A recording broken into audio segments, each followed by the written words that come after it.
Hello, welcome back. Fluffy here with another Raid Shadow Legends video. Today we are looking at an epic champion, Dirandil. At first glance you're probably wondering, why doesn't he have an amulet or a ring? I did that on purpose. Because without it he's at 5.4 attack, 224 crit damage. Because I have him 6-star ascended, I get the blessing advantage, the 600 attack, plus 30 crit damage, but mainly because it was to take him down to a more reasonable stat level, because I'm trying to do showcases for champions at the more mid-game to late-game transition of the game. And I have, because normally his stats are, hold on, let me do fitting room, that one, yep, that one, and that one. That's what his stats are originally, every day. 6.2k attack, or 230 speed still, and 266 crit damage. That's what I run him at, but I'm dropping his stats down for to a more reasonable level. And if I slowed him down, I could stay with the 266 crit damage, but if I slowed him down to like 200, I could get his attack up to like 7,000. But that's not the purpose of this. I want him quicker, weaken him a bit, takes more turns, therefore deals more damage. But enough rambling. Let's take him in to a few different places. We'll do Dragon, top of Doom Tower hard, just to give you a idea, and then Arena.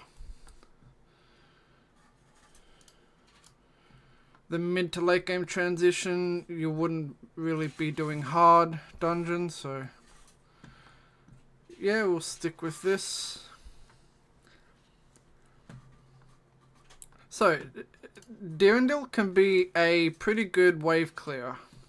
And yes, I do have him +2 empowered. But yeah, that's why I took the ring off him, the amulet. Now this is his A2.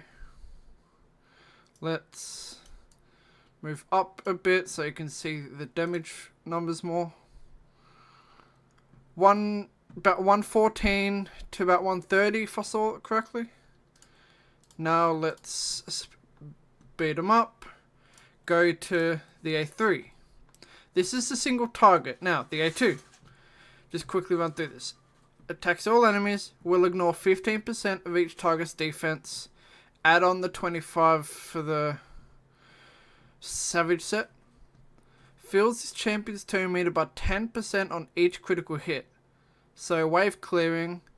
If you crit cap him like you should be doing, you'll get a 50% turn meter boost. So you open up with the A2, it boosts your turn meter even more, then allows you to cycle to your A3 even quicker. Because as you could see, he cut in front of Madame Ceres. Now the A3, Royal Assassin, attacks one enemy, will ignore 50% plus the 25 from the Savage of the target's defense, places a perfect Veil buff on this champion for 2 turns if the attack is critical. Now, let's see it on Lure. 217. So for the more reasonable stats, it's pretty good damage. Now let's go to Doom Tower. You might be able to see my dog in the background if the camera angle has that. Now,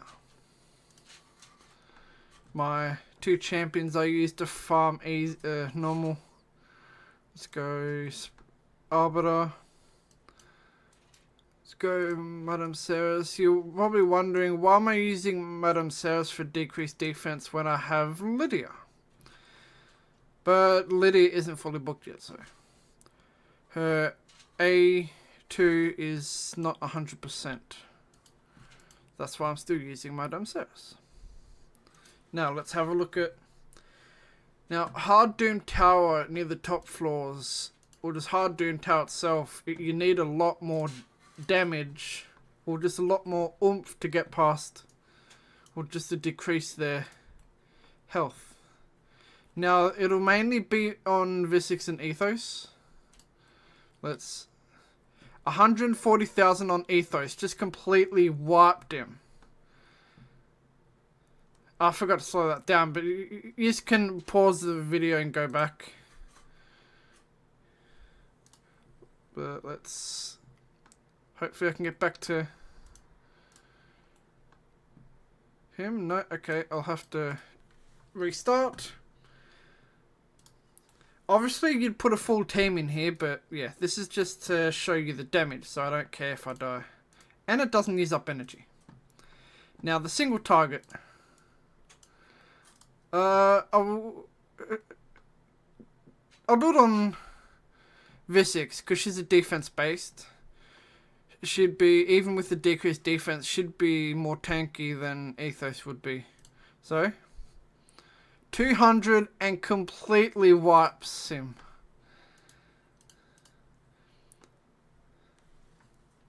Now let's head to Arena. And we'll show you what he can do in there. Now I am in the second half of Gold 5. So this is with the tougher teams.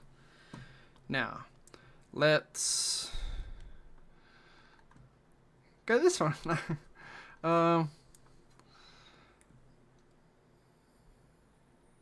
Yeah, we'll go this one. Take him out. Put Dirandil in. We'll see if we can get this. And excuse me if I am a bit fidgety. I've been doing some stuff today. And I'm still a bit amped up from doing that. So, hoping this strips the buff. No, okay, didn't strip the stone skin. Now, the A2, the AoE.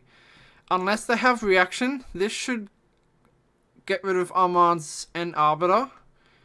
And depending on if I weak hit on Wukong or not, that's to be seen. But I don't really care about Wukong, he's locked out. 100,000 each, and it depleted a bit of the stone skin. Now, see, Dirandil, his turn meter is already over half. Now, I didn't see if Wukong crit hit, but just with the other two crit hits, boosted his turn meter to there. So his... Now this isn't going to be a good demonstration of his A3 because stone skin, but we'll see how depleted he is. Now you can tell he's got a bit of... UDK has some HP. Oh wow. Okay, so that depleted the stone skin straight away. Okay, now I'll have to purposely lose that. Now let's see if this... Actually no, that Harima will have... Her passive will interfere. Let's go with this team. None of them should have stone skin, so I'll be able to use... And there's no UDK, so... Now I'll use Dirandil's A3 first, because if I use his A2, he would drop everyone. So, A3. I'm guessing Eostred would be the most tanky person, so let's give her a hit. 221. Now I'll show you the A2 again, because I don't plan on this being a long video, just give you the most pertinent information, because as I said, it's just a showcase, just to give you a quick look at if he's viable for the lower end players, because most of the guides out there are with like over 7k attack and like 300 crit damage. So, giving. I want to try give people a more realistic view, and I'll just give you a quick. Haha match. Yeah, my goal with these showcases is just to give you a rough idea of what he can do at the more mid to late game sort of transition of stats. Now, if you're wondering, I will put his ring and amulet back on. And I will arena. Just take you in here.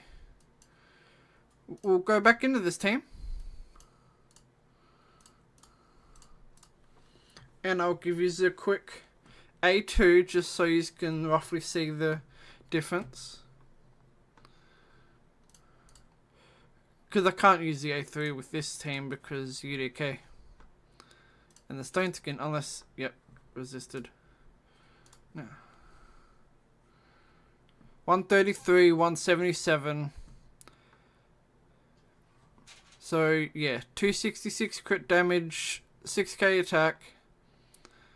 He can pretty much, unless you're near platinum and you're going up against the higher teams, but if you stay in the first half or the first third of gold 5, Dirandil with 5 to 5.5k attack, 220 to 230 crit damage can pretty much AoE any team at that level. Of course, if you go up against a team like this where it has Harima, UDK, Alva, it's a bit different because of Harima's passive. And unless, like these higher end teams where the Tarses are built properly, you can't one-shot him. But, yeah. If you're in the first third to half of Gold 5, you can pretty much just farm with Dirandil as your damage dealer. Anyway, I'm not going to drag it on very much longer at all. That is Dirandil and his damage. So, if you liked the video, hit the like button, subscribe if you want to see more content like this, and feel free to leave a comment down below on what champion you would like to see me do. I will very quickly... Actually, nah. Yeah, if I have the champion, I'll do a showcase on him. If I don't have the champion, I'll see if a clanmate of mine has him, and I'll try to do a showcase. Anyway, I'll see you in the next one. Peace.